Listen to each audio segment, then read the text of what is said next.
What's good, y'all? And welcome back to another episode of the Hurls and Small Show. Coming to you guys after the divisional round of football. It's usually the best weekend of the playoffs.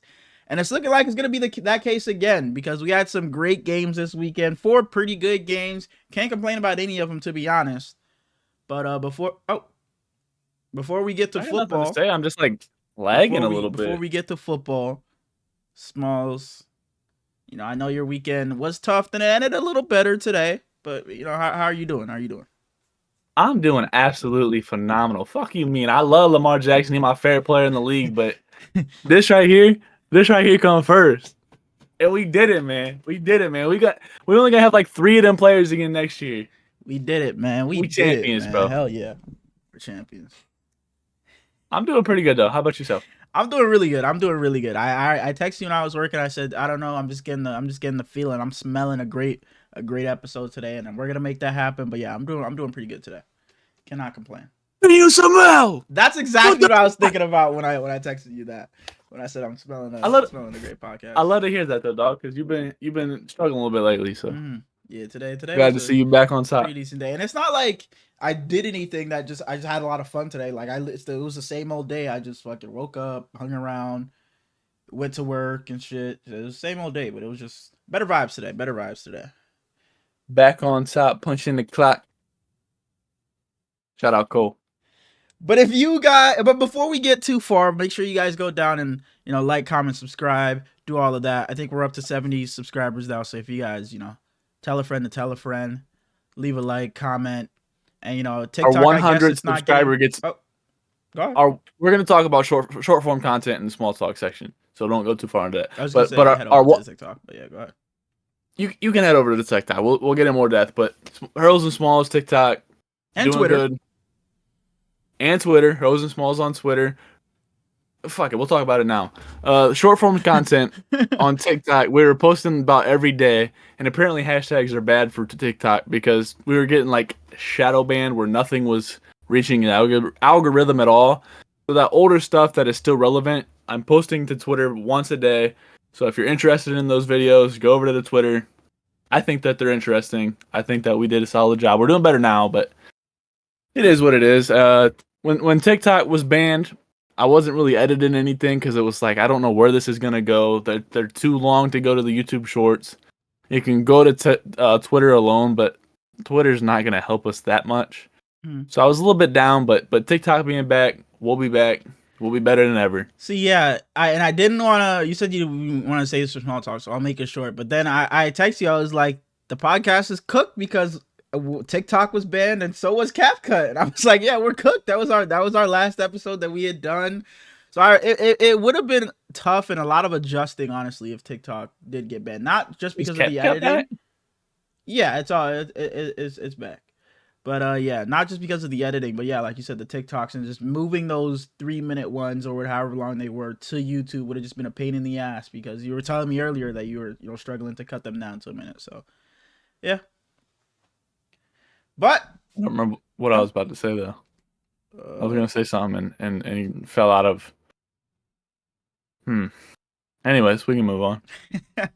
As always, we can get into our overreactions from the divisional weekend of football. Like I said, man, it was a great weekend of football. Can I just random? Oh, go ahead. Our 100th subscriber on Instagram or on Twitter. Shit, our 100th subscriber on YouTube. Herlins is sending $1,000 out of his pocket. Shout out to him. Shout out to you. That's what this guy just had to remember so bad. Like, I'm pissed that it was. I thought maybe you say, I'll send you $20. You talking about Herlins will send you $1,000. I thought it was something serious. But as I was saying, something random. Every team that lost this week outgained the team that beat them in yards. More total yards. Yeah. So random stat that I just wanted to throw out there. But the overreactions. So the title of the last pod we did, the preview we titled it The Battle of the MVPs, Lamar Jackson and Josh Allen. And somebody this weekend showed that they should be the MVP, and it was neither of them. Saquon Barkley showed that he should be the league MVP this season. See, it's a fun conversation to indulge in if you're talking about football like we enjoy to. But the voters will just never give it to a non-quarterback. So I mean, I would if I was voting, I would vote Lamar just because I know if I'm giving it to Saquon, I'm wasting my vote. But I wholeheartedly believe that Saquon deserves the MVP. I think he is the most valuable player of the Mhm. season. You see Jalen Hurts out there with 128 passing yards. He just doesn't have to do as much as he ever had to. And a 62-yard rush, a 78-yard rush for touchdowns. Do you see the 78-yard rush? He looked over at Jalen Hurts and said, "Watch this," and then broke it off. And he was banging himself on the head as he was running to the end zone. Just beautiful, man. Saquon is so good, and I wish that they would change the So, award. so if this was, say this was the only NFL season ever, there was no years of history of them only giving it to quarterbacks, your vote would have gone to Saquon Barkley, is what you're saying. Absolutely. I think he is the most valuable player on his Yeah, team. and I cannot hate on that at all. All right. My next one. We saw an upset this weekend. Not I don't even know if it's an upset anymore. I don't know if we can continue to count them out. They're saying why not them. The Washington Commanders. Jayden Daniels has been looking phenomenal. The pressure doesn't phase him. His first playoffs, and he's balling. He's been playing the best quarterback of the playoffs of anybody else. He's gonna be the first rookie quarterback to win the Super Bowl.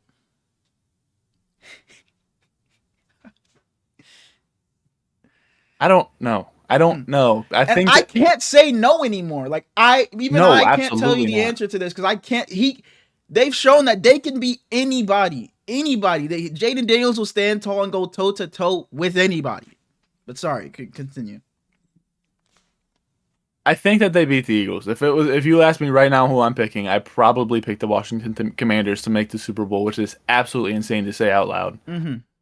The winner of the AFC is just so loaded, though. Whether it's Buffalo or whether it's Kansas City, it's going to be hard for a rookie quarterback to go in there and battle against two of the greatest quarterbacks of all time. Mm-hmm. I personally wouldn't pick them to win, but if we come back the week after the Super Bowl and say the Washington Commanders are our Super Bowl champions, I I can't wouldn't say I be would be surprised. surprised. And that's the crazy thing. If you tell me right now that the Commanders win the Super Bowl, I can't call you crazy. I wouldn't be surprised if it happened. And if you would have asked me that at the start of the playoffs, I would have called you an absolute idiot. I would have, yeah, I love the Commanders. I love their story. But if you would have asked me in the wild card round before they beat the Bucks, I would have said there's no chance. There's no way. The Lions are gonna be better than them in the playoffs. The Eagles, the Vikings. There's no way they beat all those teams and make it all the way to the Super Bowl and then beat whoever comes out of the AFC. But now, after what they did to the Lions this past weekend, there's really no way I can say they can't win the Super Bowl and won't win it. So, Jayden Daniels, man, shout outs to you. This one, Before you move yeah. on, I have to do more research to find out if it's actually true, but I saw a thread on Twitter talking about Jayden Daniels while he was at LSU, like using a VR headset. I saw And something it would about that, yeah. it would allow him to like go through all of the coverages that would come at him, and it's at 1.75 speed. So like everything that he's seeing on the actual field is It's like slower slow to what motion, he's. yeah.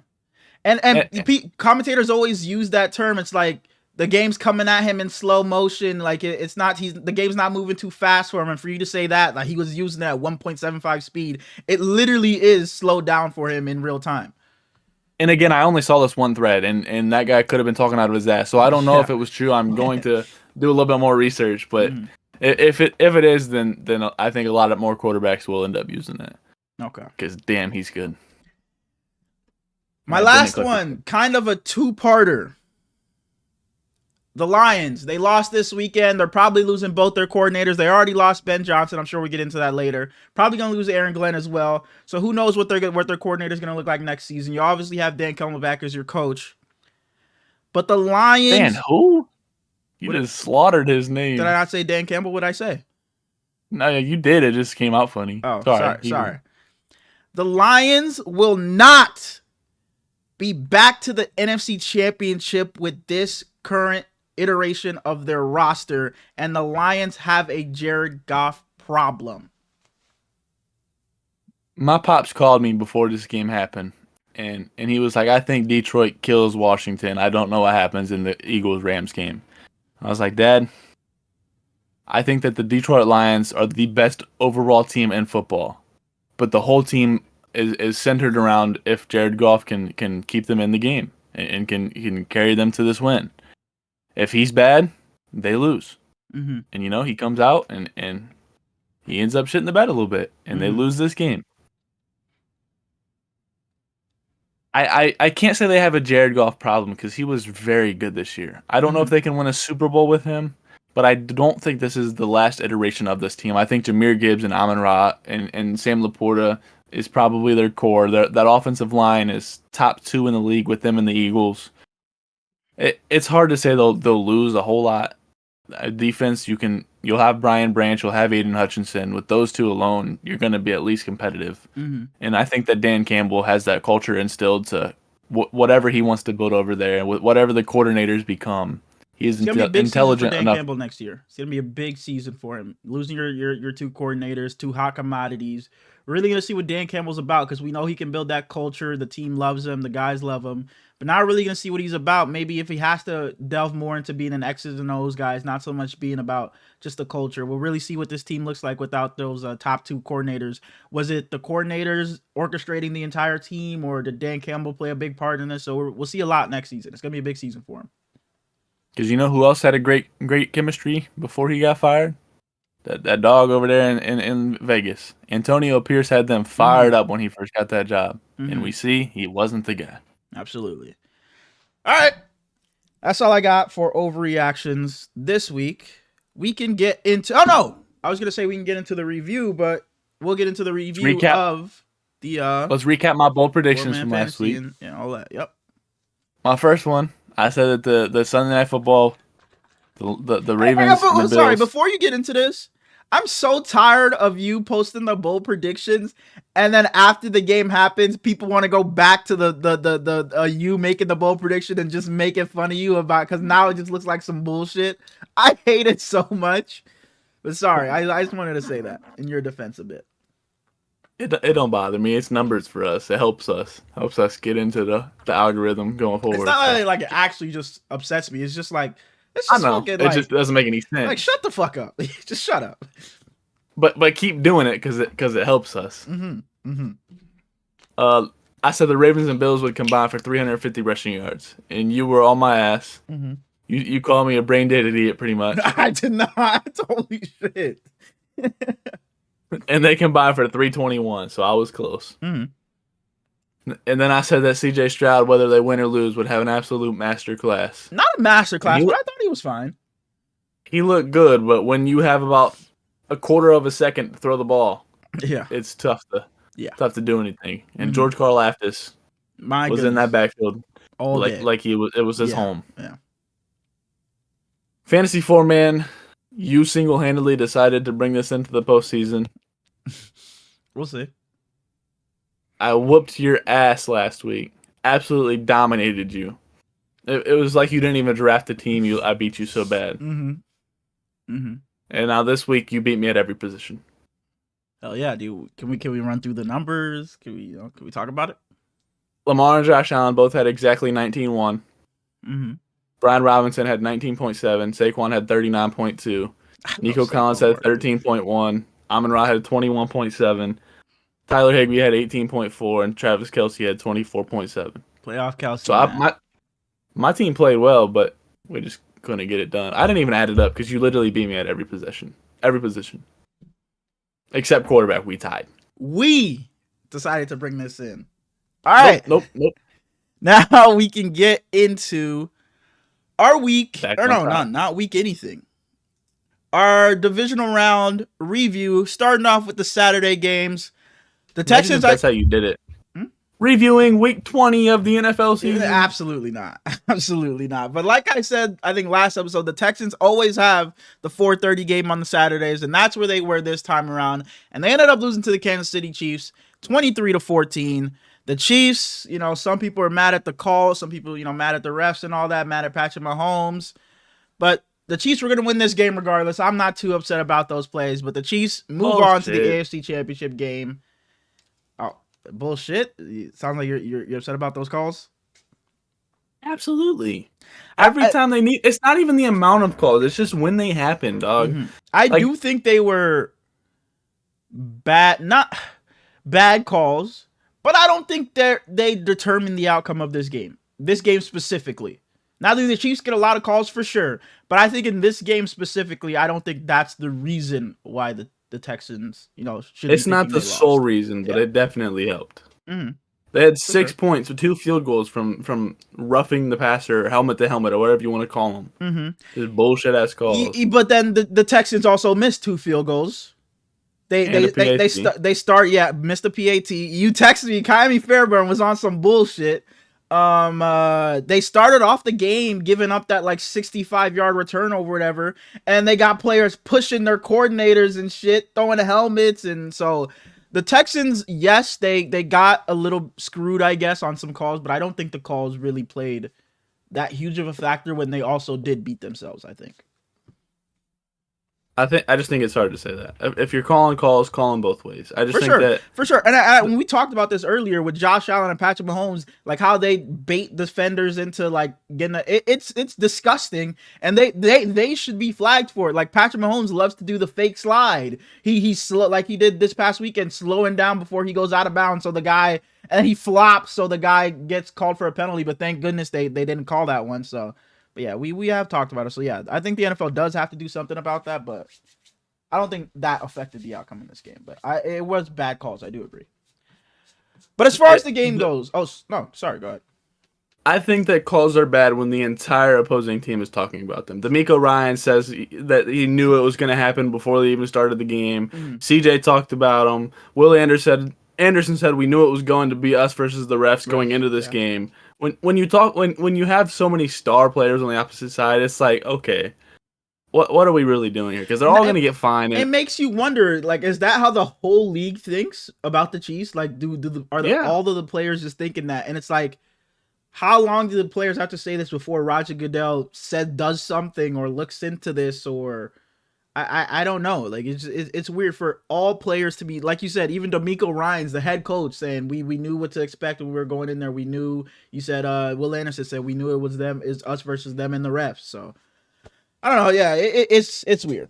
But as far as the game goes, like I was saying, you talked about it earlier. The Chiefs lived in the backfield of the Texans. CJ Stroud could not do anything. He played a fine to good game. But when it came down to it, the Chiefs just lived in that backfield. You talked about George Karlaftis. He had a monster second half. I think 3 sacks or something like that in the second half. He was all over CJ Stroud. No matter what they tried to do, they just could not stop the Chiefs pass rush. And they talked about it a lot on the broadcast. Steve Spagnuolo, he loves sending off someone from the secondary as a blitzer. So whether it's a safety like Justin Reed or something like that, he loves sending in an extra blitzer, and it worked to a charm in this game. The Texans could not do anything about it. They couldn't counter it at all, and CJ Stroud was on his ass the entire game. CJ got hurt super early in this game, and he limped out, and he was limping the entire game, and he still looked very good as a stretch, but I'm going to say very good. He scrambled when he needed to scramble. Mm-hmm. He hit passes when he could, when he had time to hit passes. He was just limping around out there without his number 2 and number 3 receiver, and he was still making things happen. So shout outs out to you, CJ. Absolutely. Love you to death. And we both mentioned it. George Karlaftis is just so good at football. Mm-hmm. It's irritating because he wears number 56, and that pisses me off because it's so unaesthetically pleasing. And here it is. I texted you. I said, I don't know if I've ever seen a team that knows the blitz is coming every single time and not be able to do a damn thing about it. And that was the Texans. They knew every single time they snapped the ball, it would be a blitz, and there was literally nothing they could do about it. And they tried to chip. They tried to have Dalton Schultz and holy shit. There was a play where Karlaftis is on the left side, the Texans' right side. Schultz is lined up against him. He pushes Schultz all the way back, swoops inside where Ogunbowale is supposed to be blocking. Just pushes Ogunbowale and then gets to Stroud and sacks him. And it's like they tried to chip, they tried to double team, and it just did not work. They knew it was coming, but the Chiefs did not care, and they just kept on doing it, and it worked to a charm. Nothing they could do about this. But the Texans defense still played very well in this game too, especially that defensive line. Will Anderson, He's gonna be a problem for Oh, years to come, bro. He was phenomenal in this game. He was so good. But at the end, for the Chiefs, you knew it. You knew what it was gonna be in January, February, even. You know what it comes down to: number 15 and number 87, and that's what it was in this game. Playoff Kelsey was right back into form. Looks like Kelsey from 3 years ago, because we didn't see anything like this in the regular season. But come playoffs, he turns right back into prime Travis Kelsey. So this is exactly what I was expecting from the Chiefs, to for Mahomes and Kelsey to just play catch with each other, and that's what we got. his little Pookie Bear was up there in that booth, With standing right Caitlin next to my Clark. girl, Yeah. Caitlin Clark. Hell yeah. And she's with the biggest star in the world. Caitlin Clark's the best player in your league, other than Angel Wilson. And the WNBA account's not even posting about her. Like you're missing such a grand opportunity to just develop your league. They need better promoters over there. It's ridiculous. And then the new team, the Valkyries in Golden State, I want to say, they got Kate Martin from Iowa. She played for the Aces last year. She's friends with Kate Martin. Isn't she friends with Caitlin Clark? They both played for Iowa, so yeah. Oh, I'm just asking. I was just asking. Yeah. I wasn't trying to be a dick. I was just saying that's why they're homies. But she got drafted just sitting up in the fans sitting up in the stands as a fan of Caitlin. Like, she wasn't in the green room or anything, but she got drafted and she came down and was like there. It was pretty cool. But she's in that unrivaled league that Nafisa Collier started, and they didn't promote her at all. Like, she just completely missed the opportunity of her playing. So they got to get better on that. Tangent. I don't know why. Yeah. That just. But yeah, CJ Stroud was really good on the ground in this game, especially. He had a huge run, 28-yarder. And then for the run game for the Chiefs, man, Isaiah Pacheco, hopefully next season he can get back fully healthy. Maybe he's just not right now. He just doesn't look the same. So hopefully next season he comes back. Kareem looks good. And just maybe he can take that spot back. Because, yeah, Kareem is their guy right now, because Pacheco looks like he just doesn't have it. But and CJ, I love you. But holy shit, why would you not run at Ohio State? This still pisses me off, because when he needs to run now, he runs. If it was Ohio State, he just takes the sack. And it always infuriates. I wasn't much of a CJ fan at Ohio State, because he wouldn't escape from the pocket when I knew he had talent to escape the pocket. It never made sense to me. But whatever. we can move on to the second of the Saturday night divisional games. We had the Washington Commanders go into Detroit and beat the Lions 45-31. Jared Goff had 4 turnovers in this game. Jayden Daniels was spectacular. Brian Robinson was great. Diami Brown was amazing. What a game, man. What a game. Go ahead. Terry McLaurin catches a screen. Boom. Takes off. 58-yard touchdown. For years, I have been begging Dan Snyder, please get my boy a quarterback. I literally called my brother and was like, I'm so happy for Terry McLaurin. Nobody deserves this more than him, man. No, nobody. Any other receiver, there would have been a bunch of drama. He would have been at the podium complaining, not happy about the way the team's performing, about his quarterback play. But he stayed quiet all those years, and now look at him with a franchise quarterback, man. Shout outs to you, Terry McLaurin. Imagine the star young receivers right now. Imagine Malik Neighbors over there for that long. Imagine George Pickens. Imagine Garrett Wilson, other Ohio State guys. Insane. Diami Brown was absolutely phenomenal. And Saints fans were quick to come, or not Saints, Commanders fans were quick to come back on him. Saints fans were on his ass because Equinemius played for them earlier in the year. I don't even know if he finished there. He's kind of ass, but they got that crazy. podcast. That's so crazy. They got that. Compared to Amon Ra, he's kind of yeah. Okay. That's different than he's just so ass. I didn't say so ass. I said kind of. Continue. They got that podcast together, and he was like, "Yeah, that Brown dude was drafted ahead of me, and I barely saw him play. He was standing over on the sidelines, and in the biggest game in either one of their career." And yep, people were on St. Brown's ass on Twitter. They were all on his ass, and I mean, shit, man. He talked his shit, but they beat him, so I can't even say they're wrong for it. I mean, he still backed it up though. Yeah, he definitely did. He definitely did. I'm gonna rob bald. He did. But yeah, the big story from this game, I really think is Jayden Daniels. I have some numbers I'm gonna read off to Easily you. Jayden Yeah. Daniels. So there are 7 rookie quarterbacks to make the conference NFC the championship game. Sorry, it's Brock Purdy. Dieter Brock in 85, Sean Never King in heard of him. 99, Big Ben in 04, Joe Flacco in 08, Mark Sanchez in 09, and Brock Purdy in 22. And their and now Jayden Daniels. But everybody else's defense, Brock Purdy's was first, Mark Sanchez was first, Joe Flacco was third, Big Ben was first, Sean King was third, and Dieter Brock was fourth. Jayden Daniels has the 18th ranked defense. So everybody else had a top 4 defense when they made it to the NFC Championship game. Not to say they were just carried by their defense, but they had a well put together team. They didn't have to do much of anything to get there. But Jayden Daniels, he's the one leading and commanding that team, leading them all the way here. It's not like he's just going along for the ride. He's the reason why they are there. Who's he commanding? Who's he commanding? The Commanders? What do you mean? Is that what you want me to say there? Like, come on, man. Come on.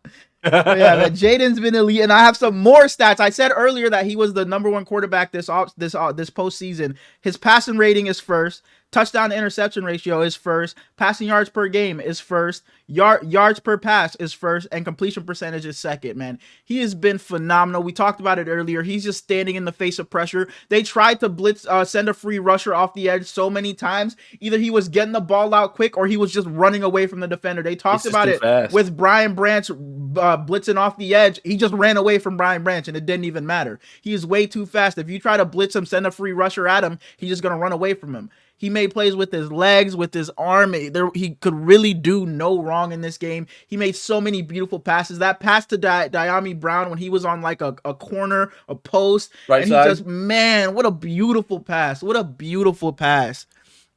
And as far as the Lions go, we talked about it for weeks, how long they could withstand the injuries. I thought that would come into effect next week because I thought that it would be Eagles-Lions in the NFC Championship game. But it came back to bite them in the ass this week. You saw that their defense just couldn't do anything to stop the Commanders. Aaron Glenn tried to send everybody at Jayden Daniels, and that defense couldn't get a stop to save their life.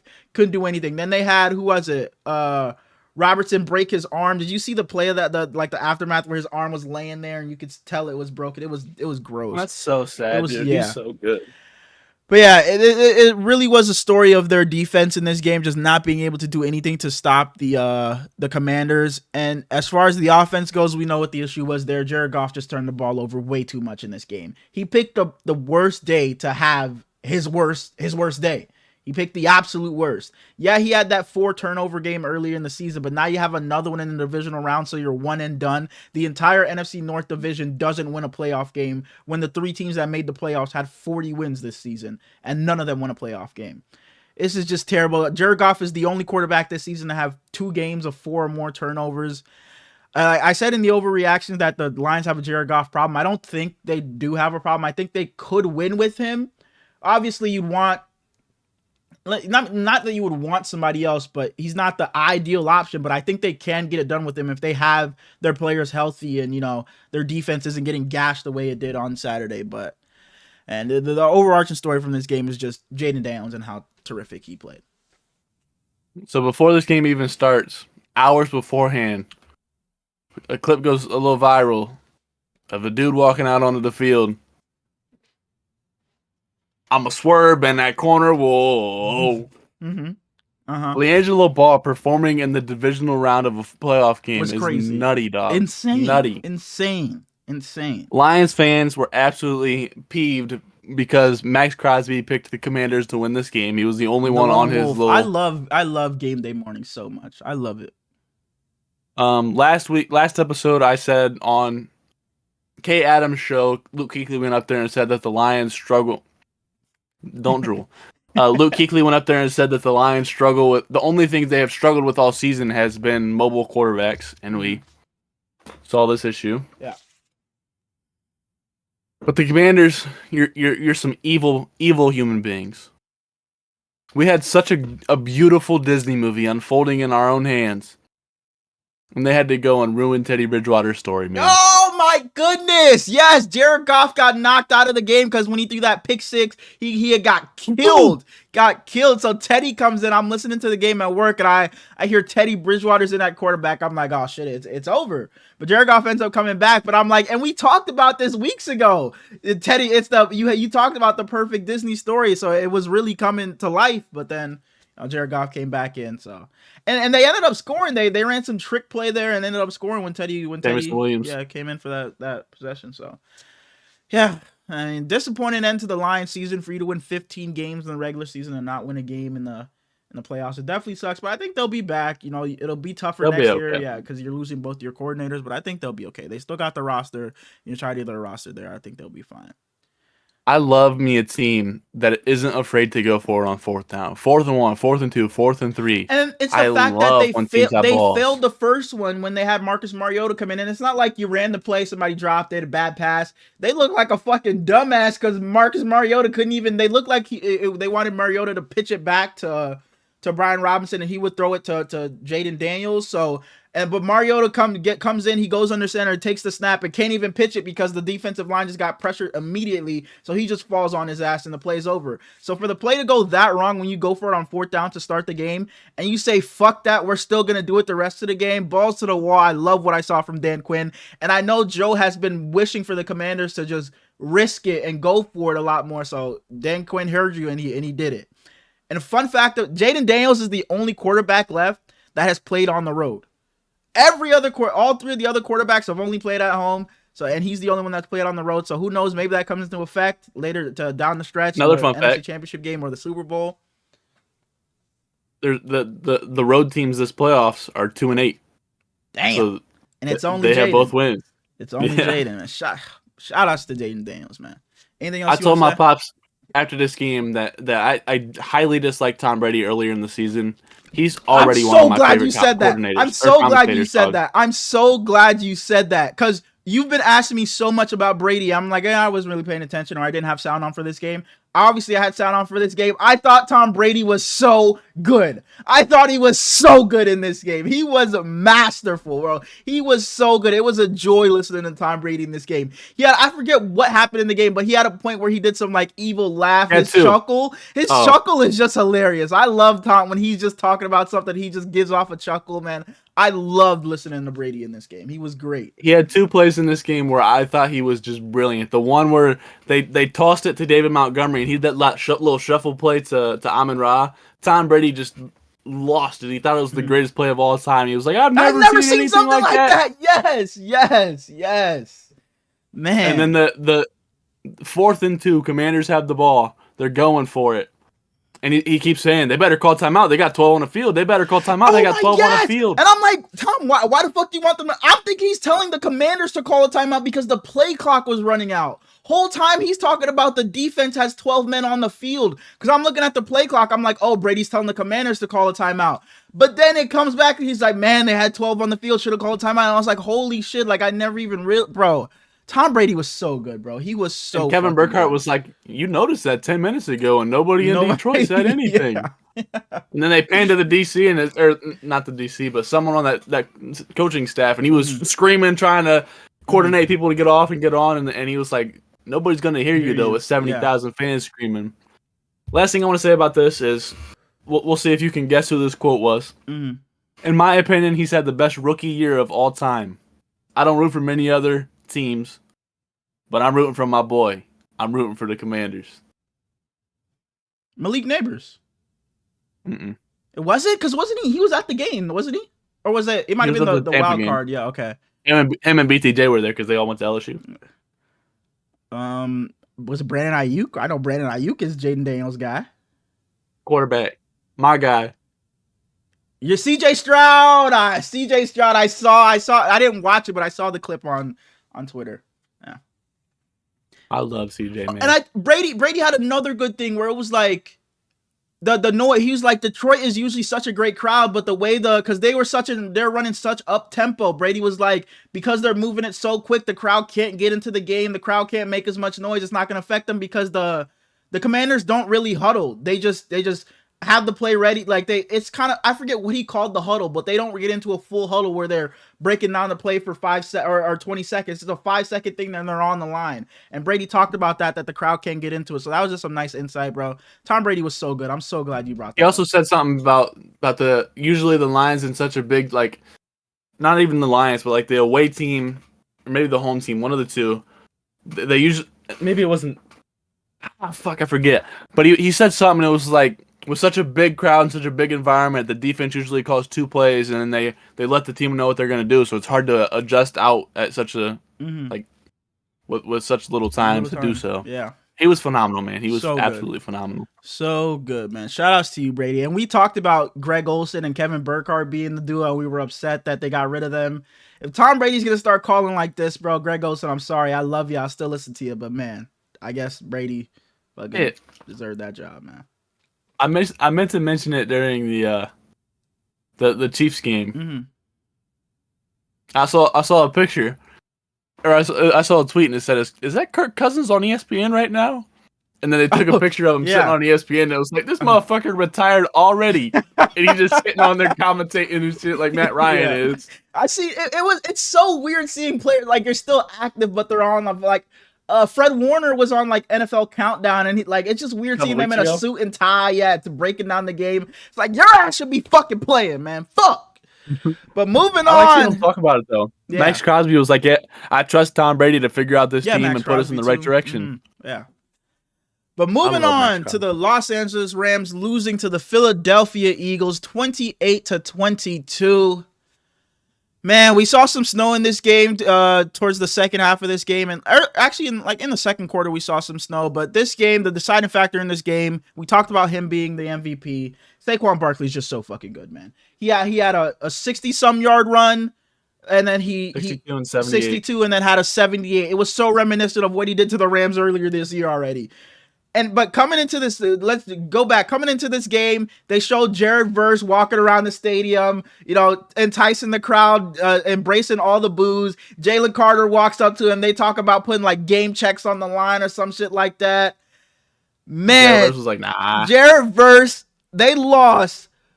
But he did his thing. He did his thing. He was phenomenal in this game. And every time he made a big play, he was over there taunting the crowd, putting the double thumbs down, bro. He was so good in this game. So shout outs to him. And Matthew Stafford, for it to be a snow game and the elements and, the weather's not perfect. He was really good in this game. And we talk about Kyron Williams. It was the exact same thing I said. It's a bunch of 2-yarders, 3-yarders, 1-yarder, 4-yard that he breaks off the line when he broke off like a 30-yarder. That's what it always is with Kyron Williams. They're just going to try to wear you down and shit. But yeah, that was the big point in this game. The second half, the Rams just couldn't get it going. They just had fumbles. They got stopped. That fumble really came back to bite them. And your guy Nico had a tweet. This game feels like it's a fumble away from either team, taking over the game. And that's when a few minutes later, Kyron Williams has that fumble, and that really just iced the game because it really felt that way. It's like one turnover could just swing the momentum in the other direction, and it ended up being Kyron Williams fumbling. I think Matthew Stafford fumbled as well. So yeah, the Rams just couldn't get it going in the second half, and they really the commentators talked about it coming out of halftime. The Rams got the ball first. And that's when the weather was going to be the best for the rest of the game. There was no snow falling. And after that first drive the Rams had, the weather just got worse and worse and worse. So that was their best shot to, punch it into the end zone. And even going to the end of the game, they had a shot. I really thought they were going to go down and win the game down 6. But, man, they just couldn't put it together. They just had missed assignments on anybody else but Jalen Carter. But it ended up being missed assignments on Jalen Carter. And he ended up pulling out the game for the Eagles in the end. It irritates me that Jalen Hurts doesn't have to be very good and they can still pull off wins because I'm just not that big of a Jalen Hurts fan. When I was doing my top 10 quarterbacks list, I would leave him off just because it was good this season, but I don't believe he was top 10. And everybody was like, I forget who I was talking to this about. It might have been. I think Jalen Hurts is overrated. I don't like using the word overrated and shit like that, but I really do think he is.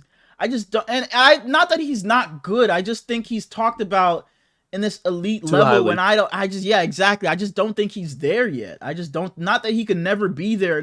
like when he's at his best that he's not, but on a consistent basis, I just don't think he's that. I just don't think he's in that upper echelon of quarterbacks. I think it's beautiful that two defensive talents like Jalen Carter and Jared Verse, they can chip at each other before the game. They can chip at each other all game, before the game, but prior to the game. And then after the game, Jalen Carter's interviewed and he's like, "Hey, shout out to Jared Verse. We was talking, but he's incredible and he's got a fan in me." And that's just beautiful to me, man. I think that this Rams team, as long as Sean McVay wants to continue to coach, are going to be completely fine because he's brilliant. They have so much more cap space now, and they already have a dominant team. Yeah, and Cooper Kupp talked about his uncertainty about his future. I think it was today actually.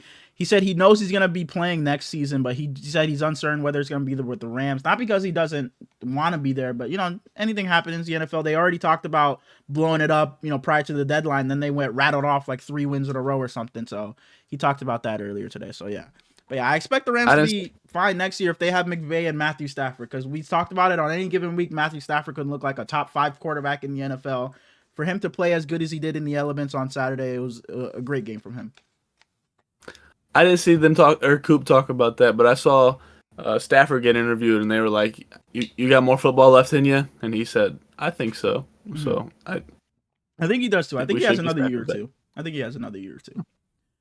Yeah, and that last drive, man, I really wanted them to go down and do it because it looked like they were, because Puka had that, like, what was it, like a 35, 37-yard catch. And that's was that before or after he had that drop? I think it was after he had that drop on the sideline, left. Yeah. And for Matthew, it was such a beautiful ball from Matthew Stafford and an even better catch from Puka. Even Cooper Kupp had a big catch in this game, but it didn't matter in the end.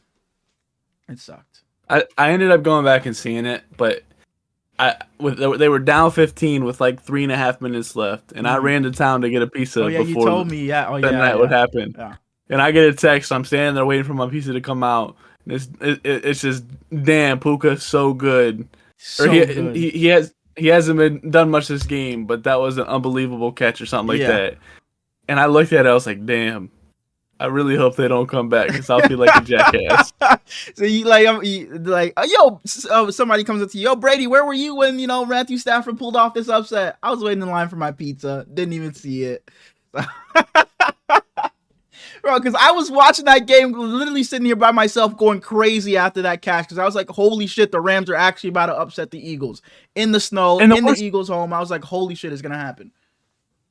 The worst thing is. Me and my pops used to always get pizza together, but he's on a diet right now. So, but he still orders me pizza like every Sunday. So I just go get it, and I eat it by myself while he's eating whatever bullshit he is. But he orders it, and I was like, all right, I'll just go get it after this game because I don't want to miss what's about to happen.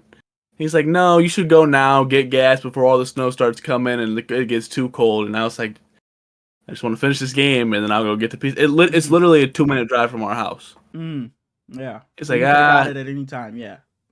Just go get the gas. And I was like, okay, whatever. It's 15 points. They're not going to come back. So if they would have came back, it looked like it was over. Yeah, but then they score, get the stop, then get the ball back, and they had it like 3rd and 2 at like the 20 or something like that. They were real close, but then that's when the center, their rookie center, misses the assignment, and Jalen Carter just comes rushing through the middle, and now it's like 4th and like 10 or 4th and 12. So yeah, he wrapped the game up. Yeah, this was a really, really, really good game. I enjoyed this game a lot. It sucks that's our last game. Now we can get into non-playoff teams. Moving on to the Baltimore Ravens, heading to Buffalo, heading to Highmark Orchard Park to play the Buffalo Bills. And the Buffalo Bills beat the Ravens 27-25. As the resident Ravens fan of the crew, I will let you have the floor because you look very excited to talk about your team. Fuck you, bro. Lamar Jackson throws an absolutely. So their first drive, Buffalo gets the ball first, right? No, Ravens get the ball. ball Baltimore first. Gets the ball first, and he throws a touchdown to Bateman. Yeah. Buffalo gets the ball back, and they throw. Josh runs it in. Their first. I don't remember how they scored the first one, but yeah. Josh had Baltimore gets the ball back. I'm not sure.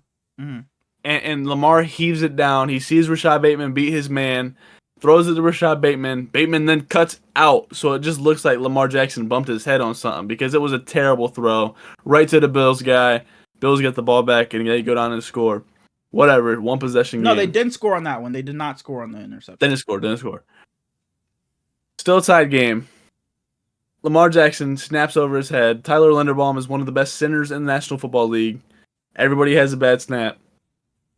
Instead of just throwing the ball away, taking the sack, doing whatever you need to do, Lamar Jackson tries to make something out of nothing, just loses hold of the ball. Von Miller picks it up and runs it back for 40 yards. What I will say, sorry to stop you, in the defense of Lamar Jackson, we saw that exact same thing happen against Cincy, and it was a highlight reel, and everybody loved the play. It was a terrible snap. It's not the divisional round. Exactly, but we can't be mad at him for doing what he's done in the past. That's like when people were mad I'm not saying I'm mad at him. I'm not mad at him, but not be able to come to his defense in this situation, because it's the same thing when Dan Campbell went for it on fourth down throughout the entire year and got to the playoffs against us last season and continued to do that, and people got on his case. But for Lamar Jackson, it was literally the exact same thing. Bad snap, runs around, and he throws an amazing touchdown to Isaiah Likely. So I understand him trying to make a play there. But I guess in defense to you and, making a case for you, I understand it is the divisionals, just live to fight another down. But I also see what Lamar, he's done this before. Let me just go try to make another play. There was just several plays in this game where it looked like he didn't want to throw the ball away, and he would rather take a sack than take an incompletion for whatever reason, and that's just hurting them more than maybe they'll get the play to. He broke out right at one point, and he throws it to Mark Andrews. Andrews catches the first down. If he just drops, it's a first down. If he runs forward, it's a first down. He tries to make nothing out of it. It was like on the left, right? The left where Mark Andrews dropped it. It was like dead center. No, the one he dropped is on the left. It was first down. Oh, you're talking about when he caught? He caught this. He catches the ball. He runs backwards for whatever reason. Gets ball punched out of him. Fumble. Yep. Bills get the ball back. Kills their momentum completely. So I think they go down 2 possessions. I think it was 10 at that point. Yeah. What was it, like 24-10 or something like that? I don't know. Something like that at half. I think it was 21-10 at half. At half. Yeah, 21-10. Yeah, at half. Sorry.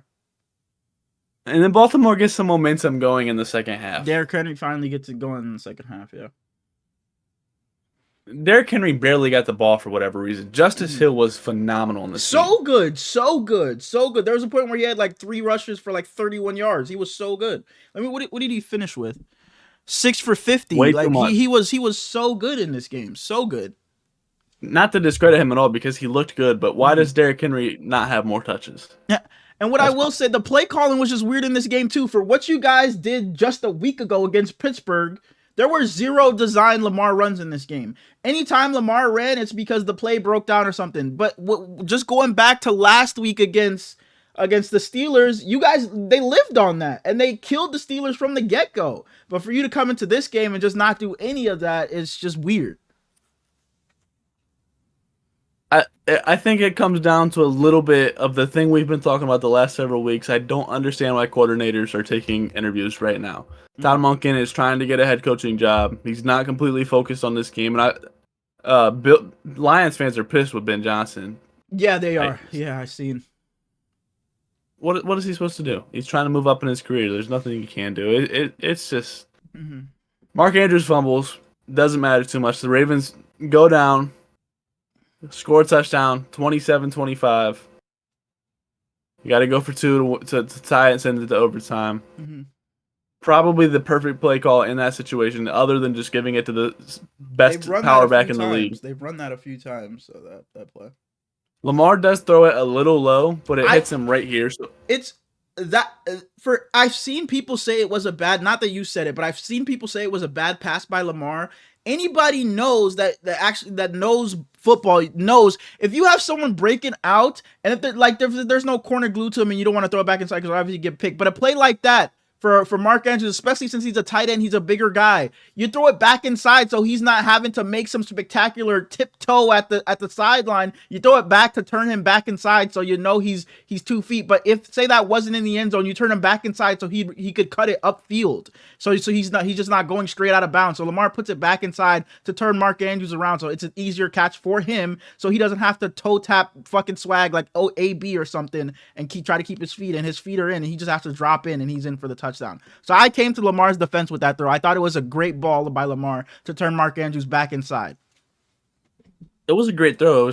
My only point was it was a little bit low. But it was a good throw. And Mark Andrews acts like he's never caught a football before and just falls down, game over. Yeah, very bad game from Mark Andrews. And Jim Harbaugh and Lamar Jackson all came to his defense, and he's such a great guy. He's done a lot for us and shit. And I've seen a lot of people off on. Sorry, did I say Jim? Yeah, John Harbaugh. And I've seen a lot of people going off on him on Twitter and shit like that. So I definitely feel for him, but you just got to be better, Mark Andrews. The fumble was definitely avoidable because he was going backwards trying to make a play like he was just some shifty receiver, like he was just gonna break it all the way for a touchdown. So he was just trying to do a little too much. The drop earlier, then you had the drop there. Obviously not all the blame's on him, but it's definitely some key just miscues from him. It sucks even more because that's only his second fumble of his career. He's had such a great career, and he hasn't fumbled since 2019. And it's just unfortunate, man. Just so unfortunate that that's the situation that happens in. And then Lamar gets interviewed after the game, and he's just pissed off with himself. He's not one to curse a lot in his interviews, but he's like, it's fucking unacceptable. And then he's like, excuse my language, and it's just sad to see that's how they go out. Yeah, we talked about play calling in this game. A couple drives before the Ravens had to go down and they scored back-to-back times. They had it, but they had to take a field goal because they decided to pass it on they were on the 2-yard line and decided to pass it. I think Lamar gets sacked or something. And now they have to throw it when it's if you're at the 2-yard, you give the ball to Derrick Henry 4 times and let him go score it. But no, you decide to drop back and pass it. It just doesn't make any sense. The play calling was just all over the place in this game. And before this week, I asked you, if Lamar Jackson has a bad game, do we talk about him as a playoff dropper? I seen things of what's the thing on Twitter where they put James Harden on Lamar Jackson's body or whatever, just like that. AI shit, the AI shit. And in the first half, it was kind of Lamar, what's going on? The fumble, the interception. But Lamar Jackson was so clutch at the end of the game. He led them down multiple times to go and score. That last drive where Mark Andrews had the drop, Lamar Jackson was amazing. He was amazing. He was so good. Outside, and it's a lot to say outside of the 2 turnovers because they were huge in this game. But outside of those, the interception and the fumble, Lamar Jackson made some amazing plays in this game. That first touchdown drive where he got it to Rashad Bateman, he had a play where he scrambled out right and found Isaiah Likely up the seam. It was a beautiful ball for him to make something happen out of nothing. Lamar Jackson, I thought, was pretty damn good in this game. Was he phenomenal? No. Was he his MVP form? No. Was he his regular season form? No. But I think this was not a bad game, and I don't think Lamar Jackson lost them this game. Yeah, he had some miscues, but when the Ravens needed him, Lamar Jackson showed up in the end and then some. So I don't think, and I seen people saying to come to the defense of Mark Andrews and saying, oh, you cost us the game. Even if Mark Andrews catches that, Josh Allen and the Bills have a minute and 33 or something like that to go down and get through. All they needed was 3 points. It was a minute and a half, 2 timeouts, and all they needed was 3. So who says the Ravens win that game even if Mark Andrews catches it? So I'm not giving Mark Andrews. I'm not on his ass like that. Exactly. So I'm not on his case like that. Yeah, you had it wasn't your greatest game, but probably one of your worst games. But I'm not blaming the entire game on you. It was a lot more than just Mark Andrews because Lamar Jackson had his turnovers, and we talked about the play calling in this game as well. Absolutely. And Roquan Smith said to Patrick Queen last week, have fun in Cabo or some shit like that. Yeah. And Patrick Queen came back to him and he was like, hey, Ro, I kept the plane waiting for you. But that's it for the divisional round. It was a really good weekend of football. All these games were very enjoyable. Beautiful, man.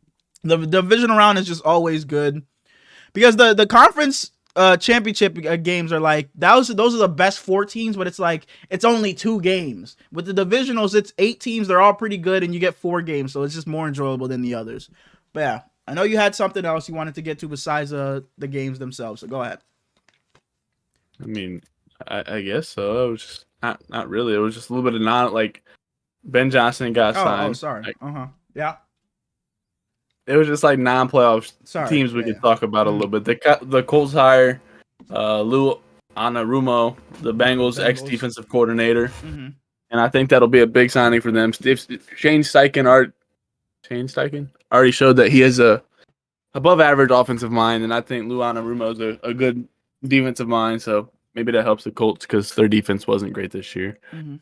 And then Ben Johnson gets hired by the Bears. Never had an in-person interview, and I personally thought that it was a match made in heaven for him and absolutely. And it in looks like Vegas. he's already gonna bring in Dennis Allen as his defensive coordinator. He's trying to assemble his guys, so it looks like he's gonna bring in Dennis Allen. And I saw people saying that he wanted the Raiders job, but last year when he was going to take the Commanders job, he never wanted Jayden Daniels. So now he's got to go to Chicago and show that Caleb Williams is actually better than Jayden Daniels. I mean, I guess. And then they like a couple of weeks ago we had that the kid like pranking Caleb Williams, sending him a text and shit. Now he actually gets some. So there you go, Caleb Williams. And then I see it makes it. Oh, go ahead. It makes it a little confusing now for the Raiders though, because I have no idea what direction they go in. What do they do now? It really sucks for the Raiders because Brady even wanted Ben Johnson. They were willing to do whatever it took to get him, and he ends up going to the Bears. So I don't know. It kind of felt like the Raiders were kind of waiting around, just waiting for Ben Johnson. And for the second he loses to accept the Bears job, definitely sucks for them. So we'll see where they go. And I know as far as other candidates, I know Robert Saleh is interviewing with the Jags again. He had one, and I'm pretty sure he's going to interview with them again. So it looks like I think Liam Cohen takes that job. I wouldn't mind that either. And I've seen to come to Robert Saleh's defense, I've seen some people talk about him in a negative way a lot on Twitter, and I just don't think a lot. And I just don't think I've seen a lot of love for him. I've seen the opposite, and I just don't think people understand who Robert Saleh is or what he can do. And they're just taking this Jet situation and using that to kind of belittle him in a way. But I saw a lot of hate for Jeff Albrecht. But no, I saw a lot for Robert Saleh. Like I was saying before he gets fired from the Jets, they're one of the best defenses in the league. He gets fired, and they're absolutely garbage. They're putrid, atrocious. We saw what he was able to do as a defensive coordinator with the Niners. We had the best defense in the league for the last 3 years he was with us. So if you give him the talent on defense, he showed that he can have an elite unit. And I don't think we can judge what he did with the Jets to like kind of judge who he is as a head coach when you have Aaron Rodgers who comes there, tears his Achilles 5 minutes in, so your whole entire season just flips on its head. You have to go back to a guy that you thought wasn't your guy. This season you come in, okay, now we have Aaron Rodgers, and Aaron Rodgers is a shell of himself. So now you get fired, 5 games into the season? And then prior to that, before he got to the Jets, what you guys expect? Was he supposed to make the Jets into some contender his first year when he didn't have the all the personnel he wanted on defense? Zach Wilson was still their quarterback. He goes and gets his quarterback, Aaron Rodgers, and like I said, Aaron Rodgers just isn't Aaron Rodgers anymore. So I don't know why people are kind of just shitting on Robert Saleh. I'm glad you saw some love because I saw a lot of hate for Robert Saleh, especially from Jags people saying like they just don't want him. Robert Saleh just isn't our guy. Hopefully, I'm hoping it's because they want someone else, but it seemed like it was just because they just don't like Robert Saleh. I think Robert Saleh would be cool in New Orleans, but I don't really think he goes. I think it's because I think the Jags should go offensive minded. I think the Raiders should go offensive minded. I feel like Aaron Glenn's going to end up with the Jets, and it seems like Kellen Moore is going to Dallas. So the Cowboys are another team that fumbled as well. I don't know. We talked about that a lot because this whole Deion Sanders thing, and then they just took too long to fire Mike McCarthy, and now everybody's just already did their interviews with these other teams, so you're just behind the 8 ball. And we did talk about this. Sorry, but yeah, Jerry Jones, like, what are you doing, bro? You just took way too long. You denied Mike McCarthy just to fire him anyway, or not bring him back, and now you're just sitting on your hands, like not knowing what to do because everybody else is interviewed other places. The Cowboys are just, man, bro. Sorry. They need to move on, man. Yeah. They need to move on from Jerry Jones. Absolutely. We'll see what continues to happen with that, though. I already mentioned him, Jeff Albrecht, as the new DC in Atlanta. Yep. I don't really think that's a good idea, but whatever. I don't mind it. But yeah. You got anything else? The Niners at DC, we're waiting on Robert Saleh to see what he does. We also have Brandon Staley as an assistant for us. He could come and be our guy. And then still that Lions like fucking DB's coach that we interviewed is our 3 guys right now. So we'll see. Yeah, that's all I got football wise. National Championship was tonight. Mm-hmm. Ohio State against Notre Dame. Mm-hmm. You got Marcus Freeman, the coach of Notre Dame, former linebacker at Ohio State, 3rd-year coach for the Notre Dame. They play Northern Illinois very early in the season. They talked about him on. I was watching Raw. They were talking about him.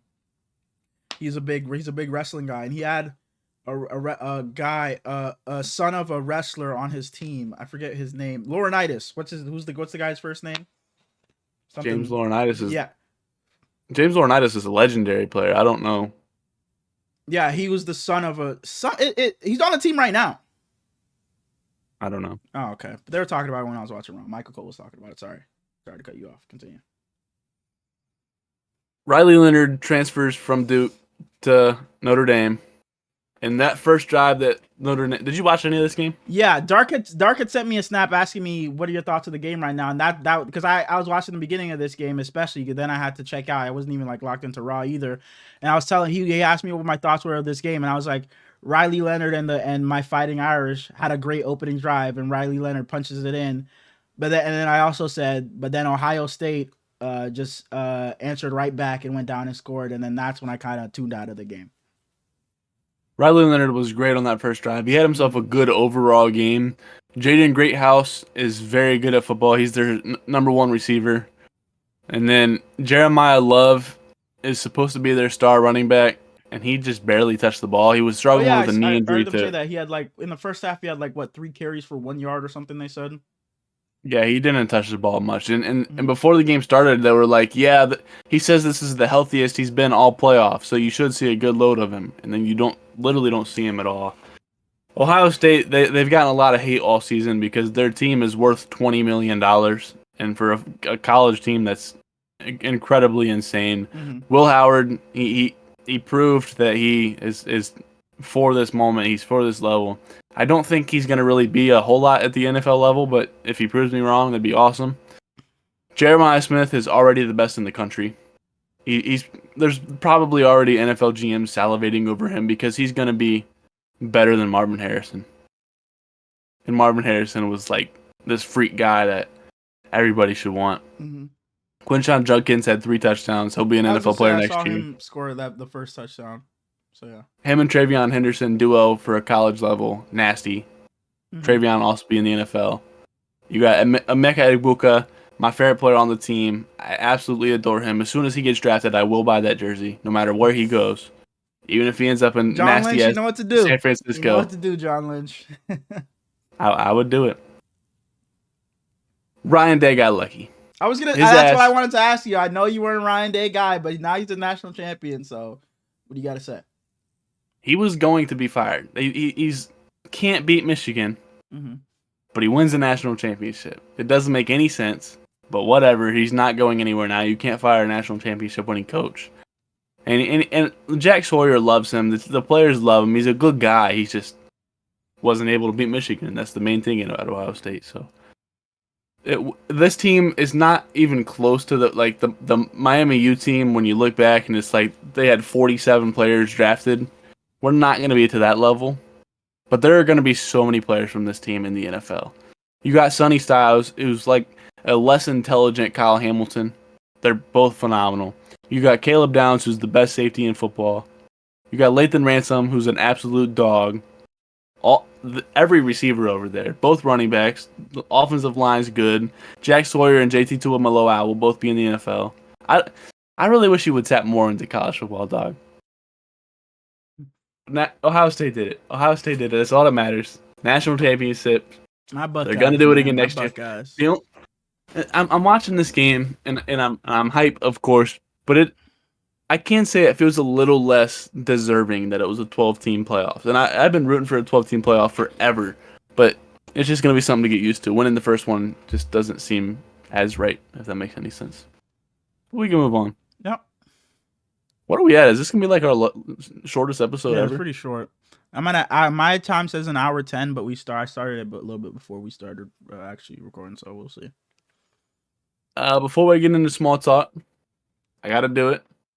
They played. Yup. We definitely gotta do it. We definitely gotta do it. They played on Sunday. Jelani Cambridge was hurt. She's a superstar freshman.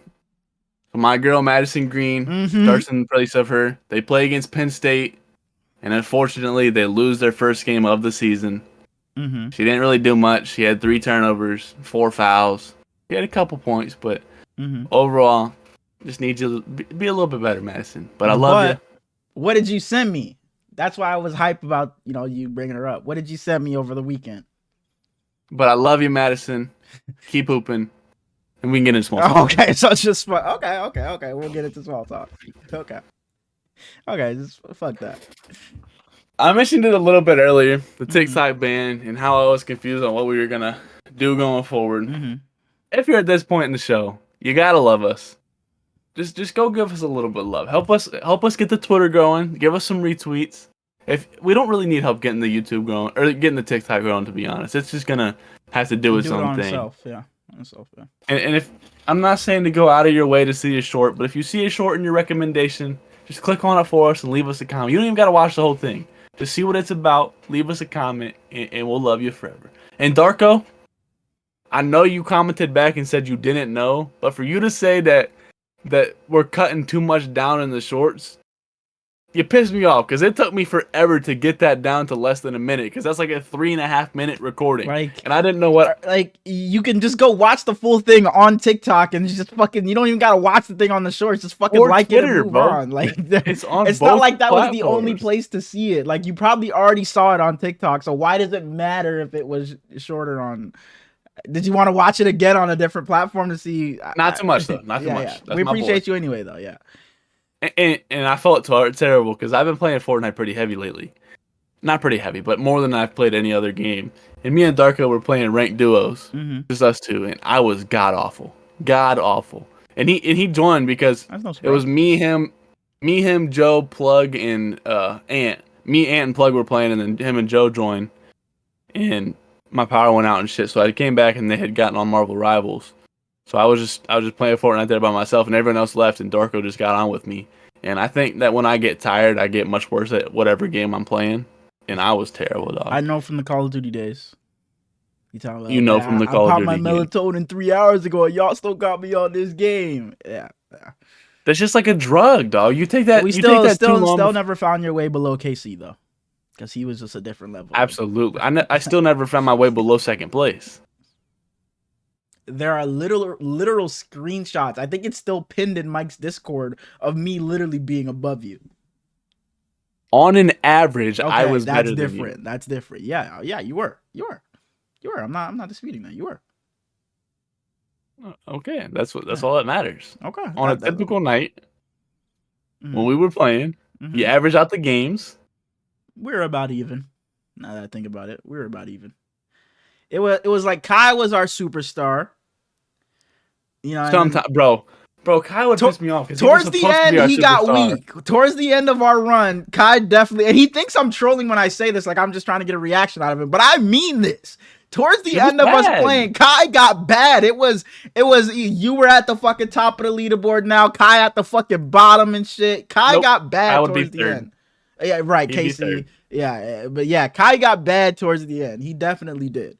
But just the other day, I forget when it was, because I got the snap memories, and I seen the memory of shut up, bitch, you don't speak English. And I was like, man, bro, like we were just sitting in pregame lobby and he just drops that line, bro. And I miss it so much, man. We had such great times playing that game with them. We talked about it like a couple of months ago, man. Kai, man, if you're listening, man, we had a blast playing with you. Hopefully you want to play with us again soon. But yeah, go ahead. And Kai, we might have to have you on here for the Royal Rumble talk, because that shit phenomenal. That's my favorite time of the year. I've never missed a Royal Rumble. It's the best part of the WWE. And for anybody who was wondering, we won't have the quadruple W this episode. Herlin's is saying we should push it back until after the Royal Rumble. But then I was like, no, actually, let's bring it back next week because there's Saturday night main event this week. We'll see what happens. Kai, if you're watching, I do miss you. We don't even talk to you much anymore. At least I don't. He He randomly just joins. joins the Discord. Yeah. He randomly joins a Discord and is just like super Fuck y'all negative towards doing both here? of Yeah. us. Fuck y'all doing in here, Yeah, man. Like, bro.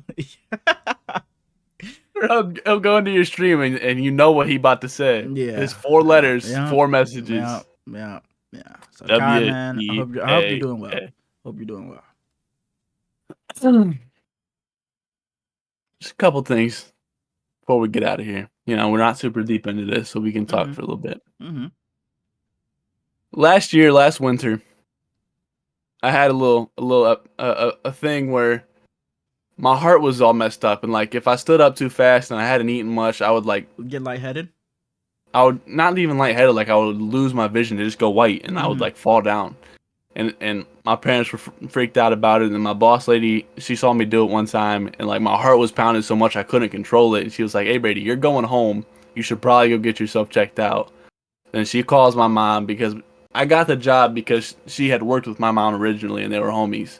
And my mom has me come in and they strap me up to the heart shit and they check my heart, and then I get an echocardiogram, which is like the expensive ass The bullshit that I EKG. didn't need. And they wanted me to wear like a heart monitor for 24 hours to like make sure I was good, and I refused to do it because the price of that would have been ridiculous. Mm-hmm. So I just kind of chalked it up myself to having anxiety, and it hasn't happened since I just kind of self-diagnosed myself. Mm-hmm. Other than one time I went up into an airplane. It's a Luscombe for anybody who might have any idea what that is. It's like it's a small 2-person aircraft, and me and one of my buddies that works there. He's 2 years younger than me, so he's 20 years old. He's not. He doesn't have a lot of experience. We kind of put the plane back together by ourselves, just like the propeller and everything. I don't have any faith that it's all put back together properly. And boss man comes out and he goes, "All right, Brady, me and you are gonna go out there and make sure it's all good. Take it up in the air." And I'm so scared, I literally text my mom and say, "Hey, Ma, we about to go up in a plane I don't trust. If I don't see you again, I love you." Uh-huh. And I land and my legs are all shaky and my heart's fucking pounding. I'm like, oh, I might die after the plane. Okay. But with all this said, where I'm coming from is I'm just curious if you have anything that like stresses you out a whole bunch, or if you've dealt with anxiety or anything like that. Because there's got to be something that stresses you out on a week-to-week basis. It sounds. Let me not say I don't get stressed. I just do whatever I can to not let it fester. Like I've dealt with like depression and stuff before, but stress, I try my hardest to not let it get to me.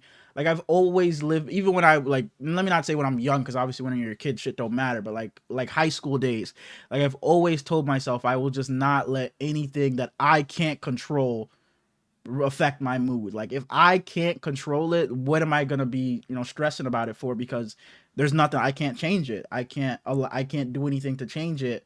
Like no matter what it is, like whether it's my sports team losing, a situation, a fucking friendship, a relationship, or something like that. I've grown to be like, if I can't change the situation, me stressing about it won't do anything. Now it's different if I can do something about it, and then yeah, it's on my mind because like shit, I can go change this. But if I can't change something, I'm not gonna think about it or not worry about it, but I'm just gonna do whatever it takes to just get my I mind get it. off of it, because there's literally nothing I can do. That's what I always tell somebody whenever somebody comes to me for help or something like that. It's like, if there's nothing you can do to change it, there's just no reason for you to stress about it, because nothing that you do will change the outcome or change the fact or change what happened.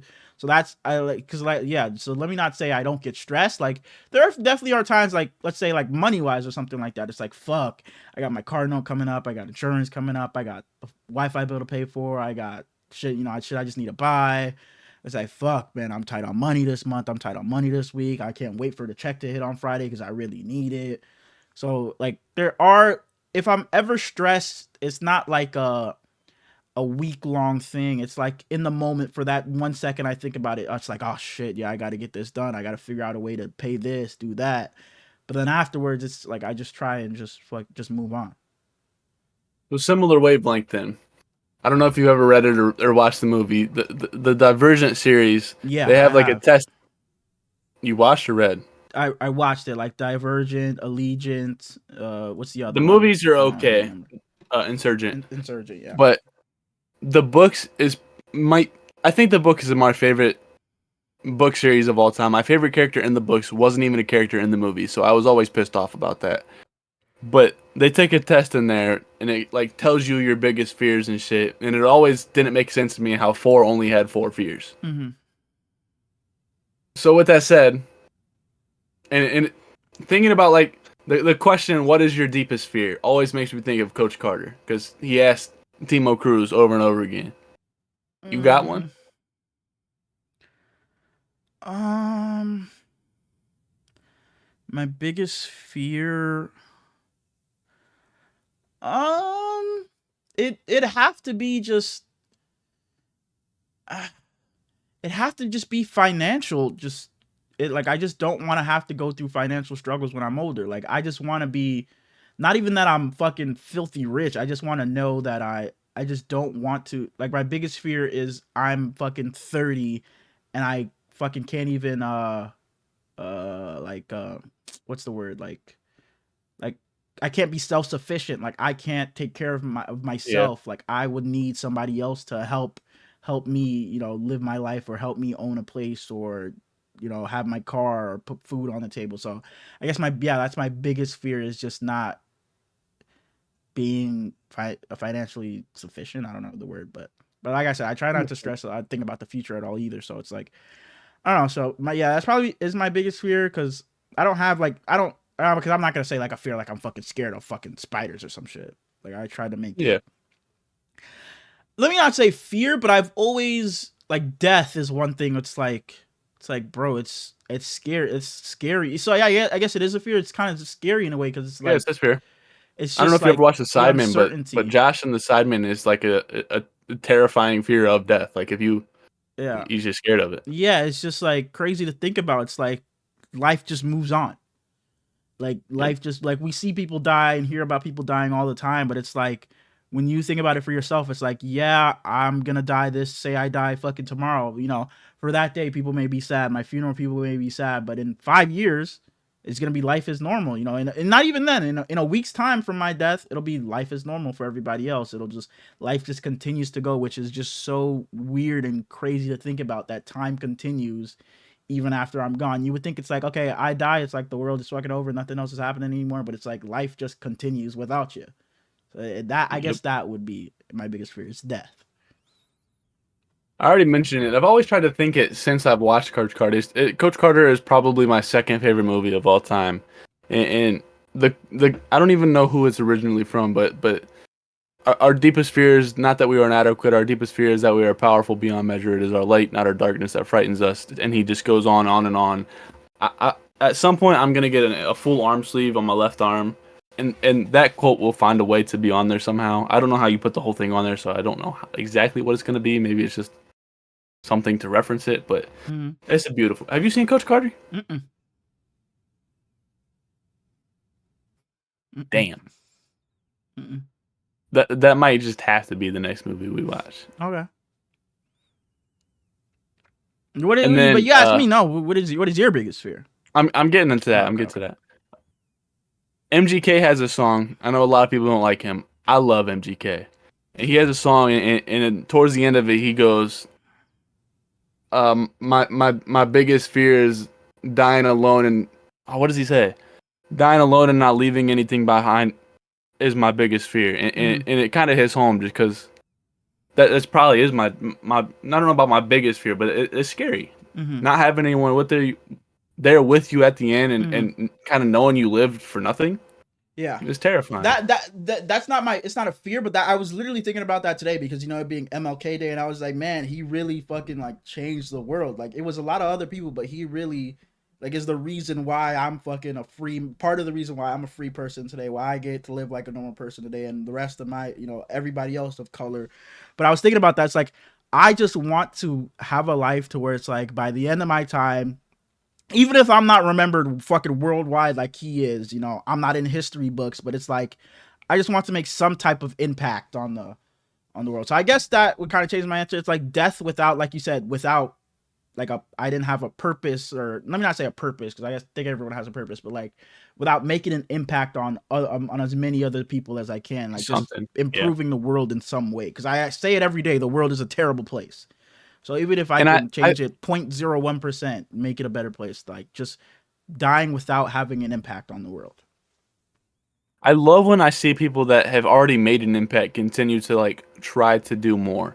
I think it's like Mr. Beast has done so much, but he's never gonna change. Mm-hmm. And I don't know if you're a Logan Paul fan or not. I know a lot of people hate him, but I watched his last vlog and it was just a lot of like the WWE on Netflix and stuff.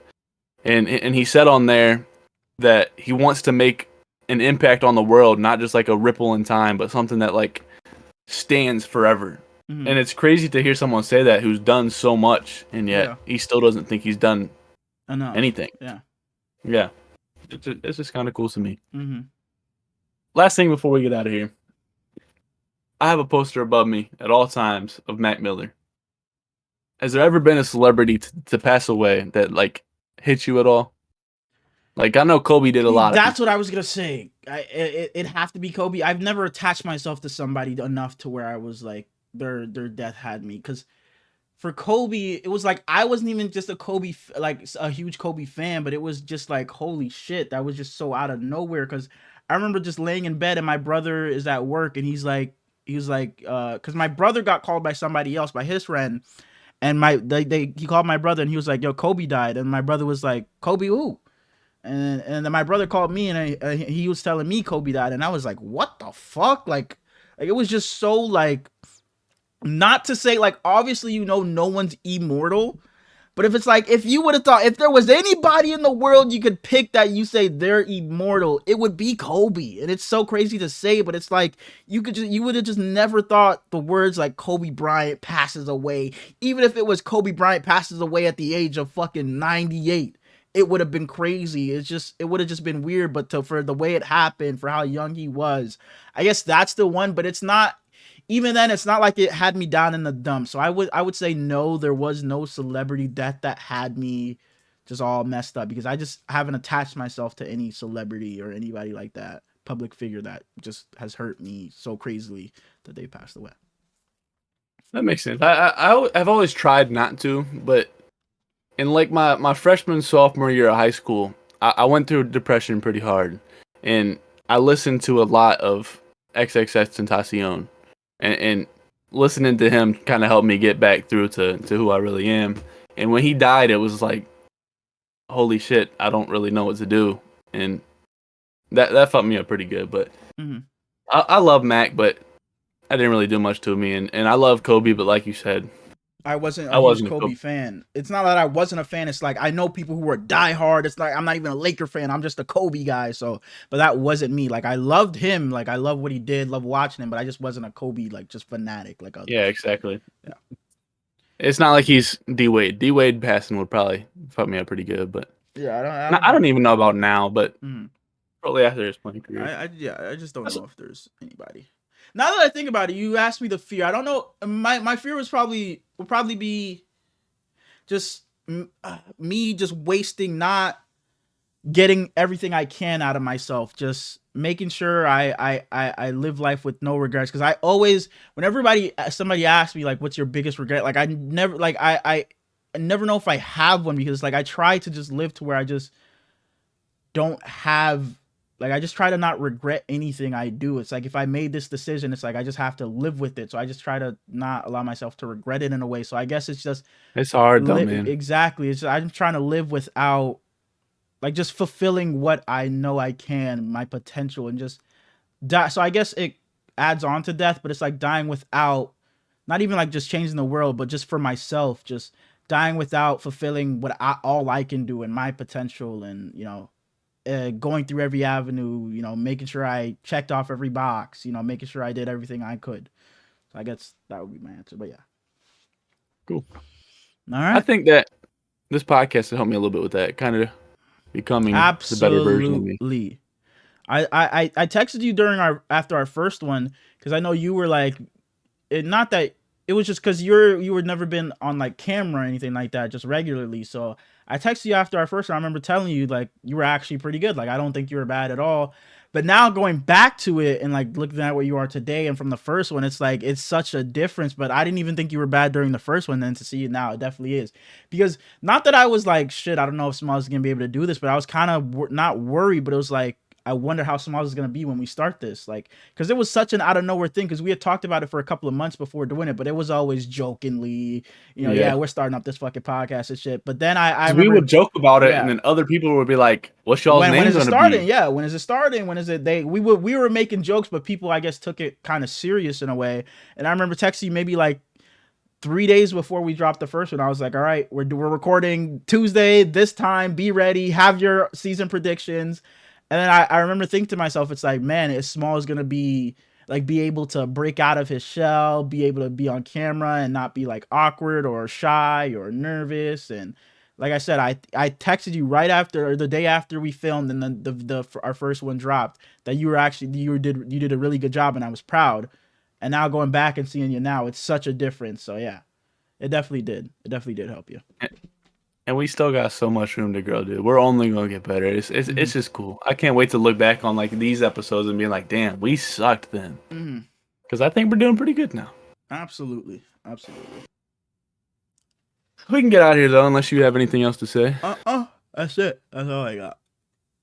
Next Monday episode, we will be reviewing the movie Focus. It's Will Smith and Margot Robbie. So if you're interested, go ahead. I'm sure we'll talk about it on Thursday. Last warning before we talk about it on Tuesday. But yeah. But if you're here, we love you. We appreciate you for watching to this point. I know it's a shorter episode than usual. It's probably about an hour and a half. Not still even. It's short, just like we just had a few in a row where it just got to 2 hours for some reason. Yeah, so it's a normal size, but now it just feels like it's kind of shorter. But it's just because there's less and less games, less and less to talk about football wise. So in these next coming episodes, we're gonna have to have a lot more, outside of football things, I guess, to hit that 2 hour mark. We're gonna start getting into draft eventually.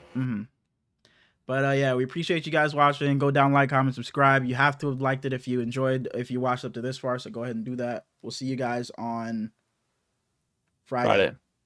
Peace. Peace.